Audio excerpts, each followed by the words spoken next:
are you guys? It is around 3:30. I'm about to go to work in a little bit. I'm already all dressed. I just have this shirt. I threw on this shirt so I wouldn't have my store logo on my chest. But I wanted to come to you guys because today is day okay. Day 8 got taken down and I upload these videos and then I quickly like I delete the video.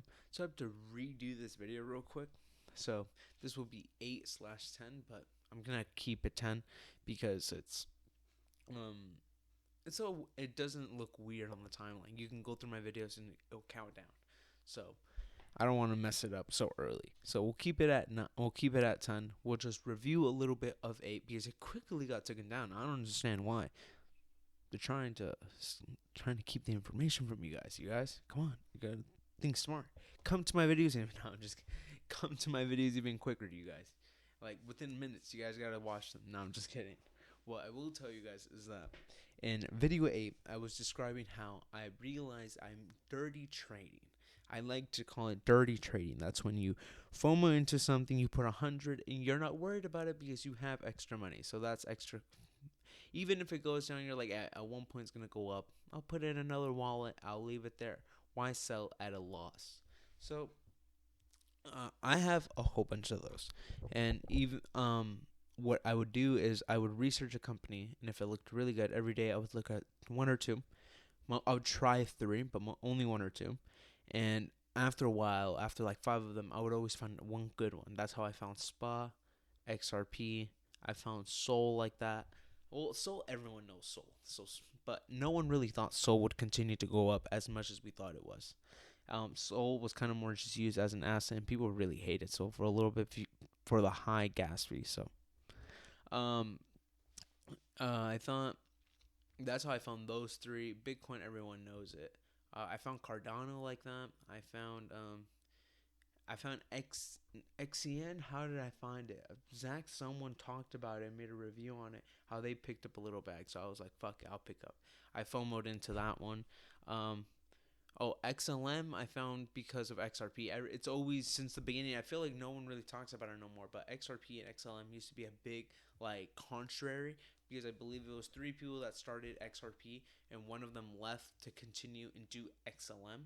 I don't quote me on that, but I believe that's how it goes. And so I picked up a little bit of XLM because I feel every time XRP rushes, XLM is right behind it. It's like its little brother. So I picked up a good portion of XLM. But what I didn't do, the only times I did do it good, is I did it with XLM and I did it with XRP. I bought 2,000 of XLM and 2,000 of XRP.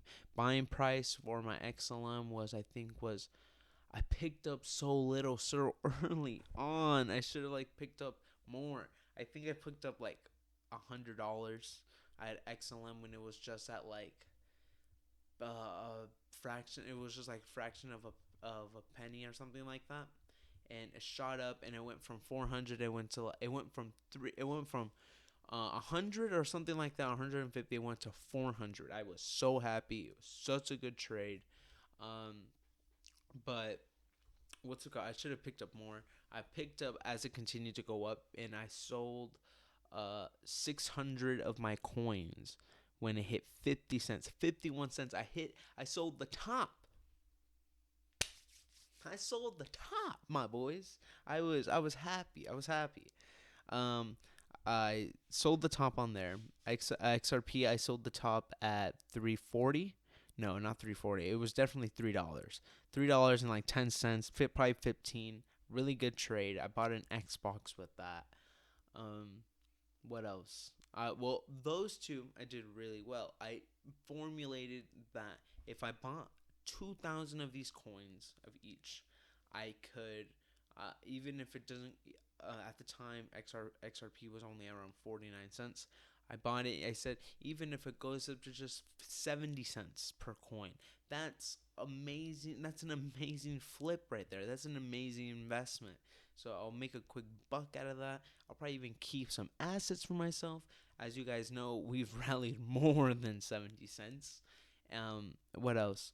Uh, My next big buy, and the reason why I call this, I want to stop dirty trading. It's because I want to formulate trades where I either buy 100 of a coin, either 10, 100, or even 50 of a coin. I will not be buying just putting in portions. I know a lot of people do that, but I feel like keeping a steady amount where you can see it, where it almost mimics the price value it has, is really, really helpful. Uh, I I I think that would be really good. So an example for spawn, if you can accumulate yourself around, like, I would recommend start off with just 1,000 coins, and then move on to 10,000 coins. From 10,000 coins, I would go on to 50,000 coins, um, or do a slow jump from up to 20, and then 20 to 30, and then 30 to 50. But I wouldn't go in and just put $100, because when you're trying to do the math, it's really fucking hard. And then you start rounding up. You don't really know your numbers. You don't really know your financials. You're kind of just more just fucking blaring through it. So I now want to do a thing where I buy, either an experimental trade. Is I want to see if I can put in $10 in some, like $100 in 10 different assets. I'll put in like 110 for the trading fees, but I want to do that and see where it goes. But that's something else. That's a completely different thing.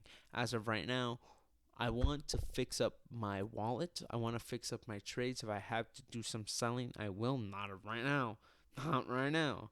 But I'll definitely move some out of my wallet to keep a clear view, because it's really hard to look at your numbers, especially if you're on an app or on your computer like I am. It's really hard. You're most of the time you're just doing the math in your head, when you could just look at your exchange, look at how it's going, and instantly know what your price is.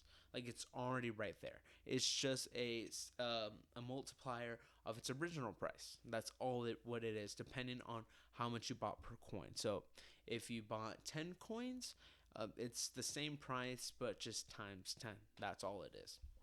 I don't know if the math is mathing, but in my head, I've been really messing up, putting 100 here, allocating another $50 here, $50 into this. I FOMO into this. I did some good research. The company is looking all right. Let me put $20 into this. My wallet looks really messy.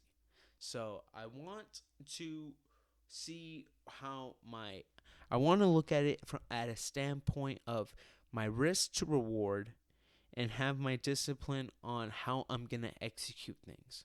Where am I going to sell? Like, I'm no longer going to just hold and see where it goes. No, I need to look at the map. I need to look at the charts and see where it looks like it's going to go. And if I mess up too fucking bad, that's what we're here for. College ain't fucking cheap, you know? So, but I'm really trying to minimize my risk, and furthermore my reward. When it comes to my risk and reward, I'm trying to risk less than 10% of my portfolio. That's 10 trades. In 1 week, my whole portfolio can be wiped if I'm fucking stupid. So I want to see if I can delve in, like, to 5% of my portfolio, up to even 3% of my portfolio. I know that's really slow numbers, but if you have 1,000, 3%, that's what, like, I don't know, math. My fucking brain, it's a little fucky, you know. But out of $1,000, out of $2,000, 3% isn't a bad number to be trading, especially if you're a noob like me. So I'm a beginner, boys. I'm not serious. I gotta get into the big leagues. Come on, boys. I can't be delving in and putting $1,000 every fucking trade, because that's how confident I am. No, I read a thing where someone said, instead of putting your whole wallet into something you know is gonna go up, something you know is gonna be really good, you should put a small portion in it so you're a part of it. So if you put in $100 and your portfolio is around, like, okay, let's be serious. A lot of people's portfolios are probably sitting around $200 to $400, probably to 1,000 if you're really fucking cool, and more than 1,000 if you're fucking lucky. Um, these portfolios, if you're under $400, you should definitely just be trading around $20 per trade, max. max. If you can, please do $10 trades. You're trading for knowledge. I know I've brought this up multiple times, but that's what you need to. So if you put a little bit into your into these trades that you know are going to go up, you will be a part of it. You'll make really good money, even off a little bit, but putting your whole wallet into it and it just goes down, you get liquidated, and guess what? It sucks, and it's a stupid idea, and I feel like that's what a lot of us are doing. So I'm really trying to get a lot of you guys from doing that too. So I'm gonna leave it like that because I gotta go to work soon. I gotta flip this shirt on. I already got my lunch packed, everything. I want to leave my room a little clean. But yeah, I love you guys. I really hope you guys are having a wonderful day and enjoy yourself, please, okay? Peace out. I gotta line this shit up. Have a wonderful day, you guys, and please be fucking nice. Don't be fucking mean. The world's already fucked up. So just trade, be to yourself, eat good, work out, smoke, and enjoy yourself. Enjoy your time, okay? Peace out.